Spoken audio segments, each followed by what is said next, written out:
ओम श्री विष्णवे नमः। ओम उमा महेश्वराय नमः।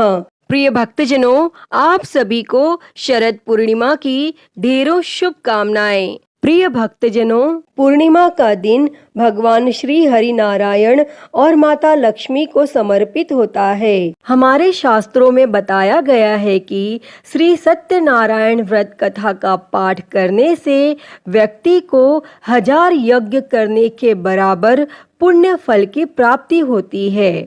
सत्यनारायण भगवान व्रत कथा में भगवान विष्णु के सत्य स्वरूप के बारे में बताया गया है।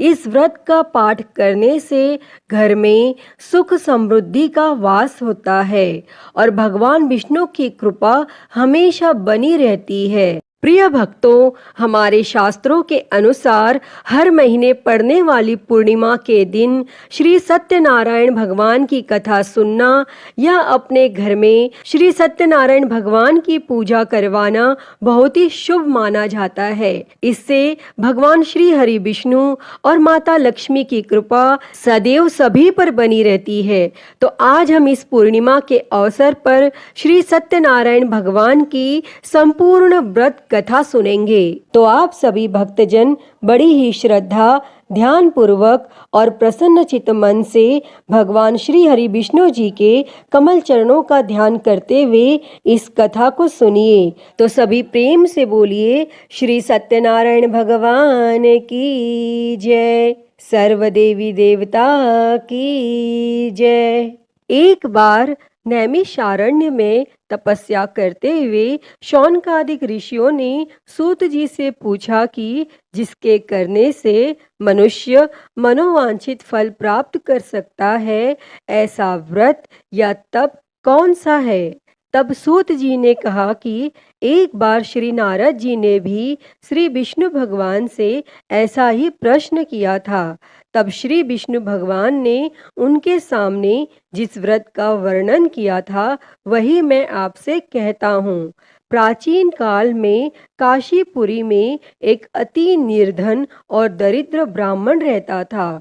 वह भूख प्यास से व्याकुल हो भटकता फिरता था।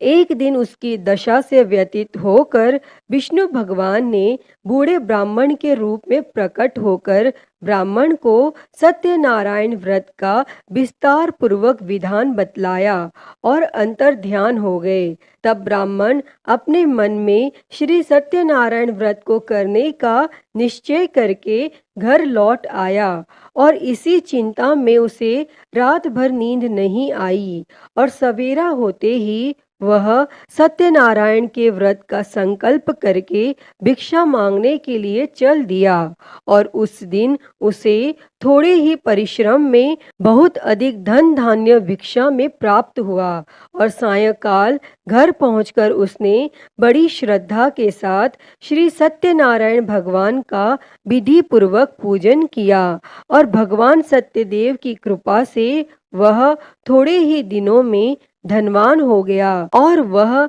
जब तक जीवित रहा तब तक महीने के महीने श्री सत्यनारायण का व्रत और पूजन करता रहा। और वह ब्राह्मण देह छोड़ने के बाद वह विष्णु लोक को गया।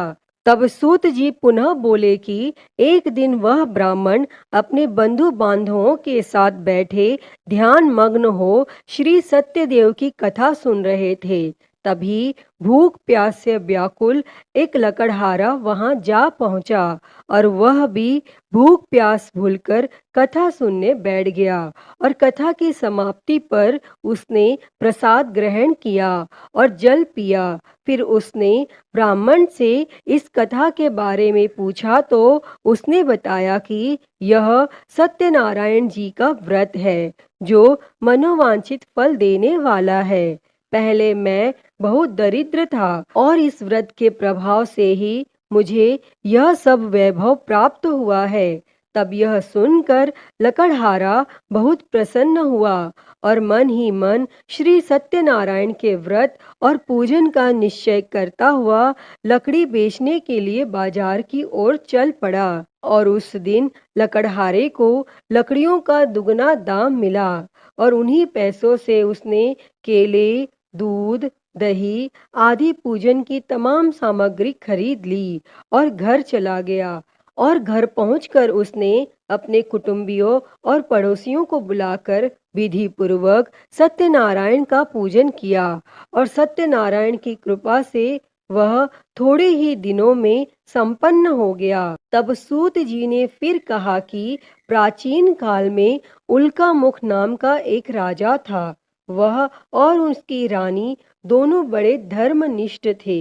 एक समय राजा रानी भद्रशिला नदी के किनारे श्री सत्यनारायण की कथा सुन रहे थे कि एक बनिया भी वहां आ पहुंच गया। उसने रत्नों से भरी अपनी नौका को एक किनारे पर लगा दिया और स्वयं पूजा की जगह पर गया।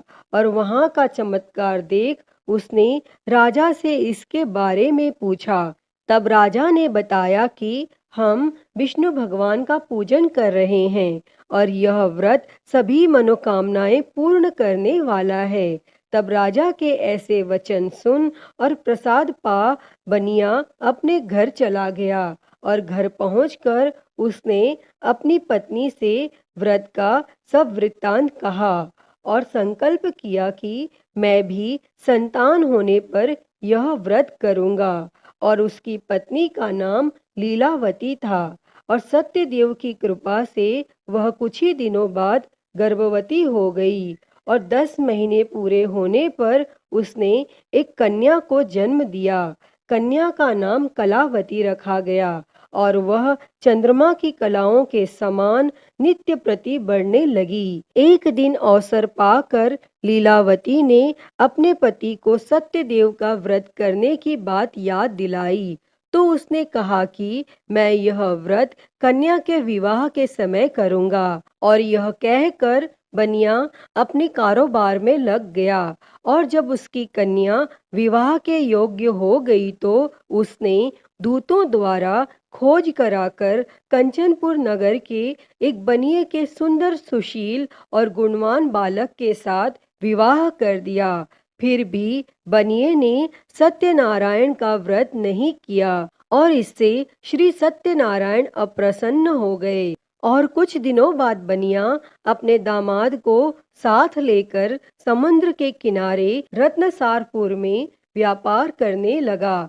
एक दिन रत्नसारपुर के राजा चंद्रकेतु के खजाने से चोरों ने बहुत सा धन चुरा लिया। तब राजा के सिपाही चोरों का पीछा कर रहे थे। चोरों ने जब देखा कि सिपाहियों से बचना कठिन है तो उन्होंने राजकोष से चुराए हुए तमाम धन को एक जगह फेंक दिया और स्वयं भाग गए। और वहीं बनिए का डेरा था और सिपाही चोरों को ढूंढते हुए उसी जगह पहुंच गए और उन्होंने दोनों बनियों को चोर समझकर पकड़ लिया। तब राजा ने दोनों बनियों को जेल में डालने का आदेश दिया और उनका धन कोष में जमा करा दिया। और यहाँ श्री सत्यदेव के कोप से लीलावती और कलावती भी बड़े दुख से दिन काट रही थी। एक दिन कलावती भूख प्यास से बहुत व्याकुल होकर एक मंदिर में चली गई।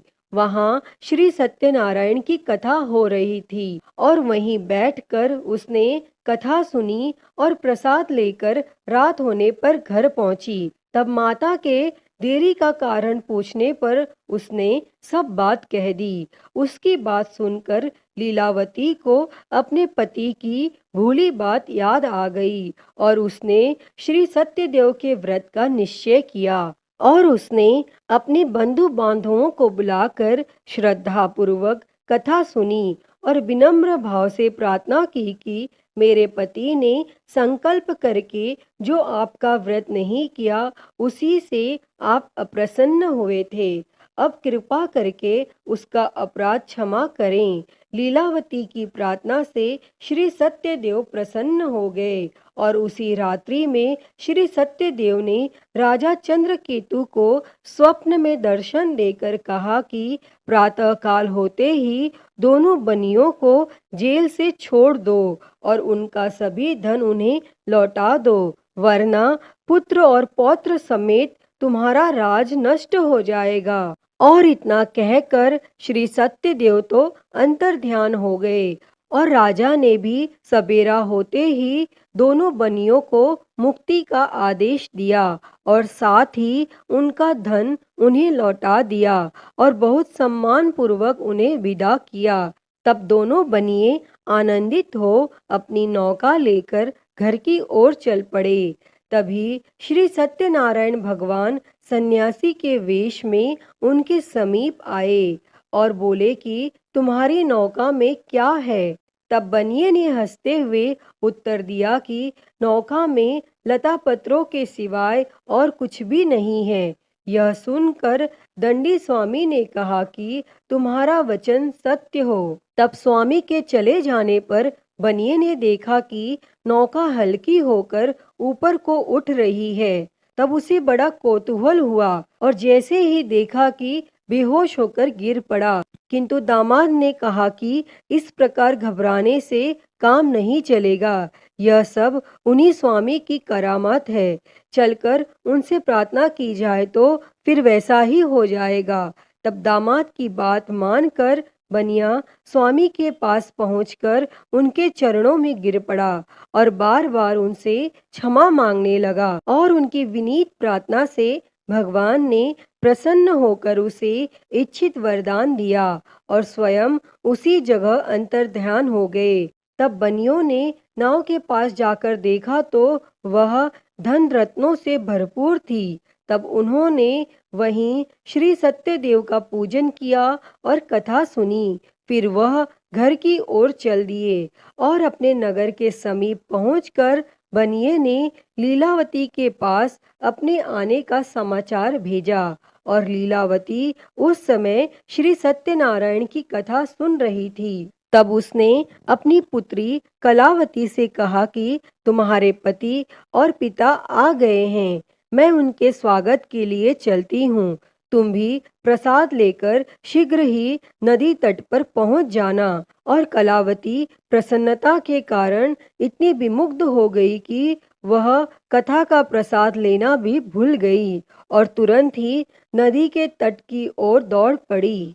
और वह ज्यों ही नदी के किनारे पहुंची त्यों ही उसके पति समेत नौका जल में डूब गई। और यह देख बनिया हाहाकार करके छाती पीटने लगा और लीलावती भी दामाद के शोक में विलाप करने लगी। और कलावती अपने पति की खड़ाऊ लेकर सती होने को तैयार हुई। तभी आकाशवाणी हुई कि हे वणिक, तेरी कन्या सत्यनारायण के प्रसाद का निरादर करके अपने पति से मिलने के लिए आतुर होकर दौड़ी आई है। यदि वह प्रसाद लेकर फिर आए तो उसका पति जी उठेगा। और यह सुन कलावती घर की ओर दौड़ पड़ी और श्री सत्यनारायण का प्रसाद लेकर नदी के किनारे आई तो क्या देखती है कि उसके पति समेत नौका जल पर तैर रही है। यह देख बनिया भी प्रसन्न हो गया और अपने घर पहुंच गया। और वह जब तक जीवित रहा तब तक श्री सत्यदेव का व्रत करता तथा श्रद्धा पूर्वक कथा सुनता रहा। इसके पश्चात सूत जी बोले कि एक समय तुंगध्वज राजा शिकार खेलने के लिए वन में गया हुआ था। वहां उसने देखा कि एक बरगद के वृक्ष के नीचे बहुत से गोप ग्वाले इकट्ठे होकर श्री सत्यनारायण की कथा सुन रहे हैं। तब राजा ने न तो श्री सत्यनारायण को नमस्कार किया, न ही पूजन के पास गया। तब गोपगण राजा को देखकर स्वयं प्रसाद लेकर उसके पास आए और प्रसाद को राजा के सामने रख दिया। लेकिन राजा ने प्रसाद की कुछ परवाह न की और महल की ओर चला गया। और राजद्वार पर पहुंचते ही राजा को मालूम हुआ कि उसके पुत्र पौत्र और धन संपत्ति सब नष्ट हो गए हैं। तब उसे वन की घटना स्मरण हो आई और उसने विचार किया कि श्री सत्यदेव के प्रसाद का निरादर करने के कारण ही मुझे यह दुख प्राप्त हुआ है। और यह सोचकर राजा पुनः वन में दौड़ा गया और सब गोप ग्वालों के साथ मिलकर श्रद्धा और भक्ति के साथ श्री सत्यदेव का पूजन करके प्रसाद ग्रहण किया। और इसके बाद वह घर लौट आया तो उसके मृत पुत्र पौत्रादि भी जी उठे और नष्ट हुई संपत्ति भी ज्यों की त्यों हो गई। तब से राजा जीवन भर समय समय पर श्री सत्यदेव का व्रत और पूजन करता रहा। हे श्री सत्यनारायण भगवान जी, इस कथा को कहते, सुनते और हुंकारा भरते पर सदैव अपनी कृपा बनाए रखना। तो बोलिए श्री सत्यनारायण भगवान जी की जय। तो प्रिय भक्तगणों, मैं उम्मीद करती हूँ कि आपको यह कथा पसंद आई होगी और अगर वीडियो अच्छी लगी हो तो इसे लाइक करें, ज़्यादा से ज़्यादा शेयर करें और कमेंट में सत्यनारायण भगवान की जय लिखना ना भूलें। और महाकाल भक्ति ज्ञान चैनल को सब्सक्राइब कर नोटिफिकेशन बेल को ज़रूर ऑन कर लें। हर हर महादेव। धन्यवाद।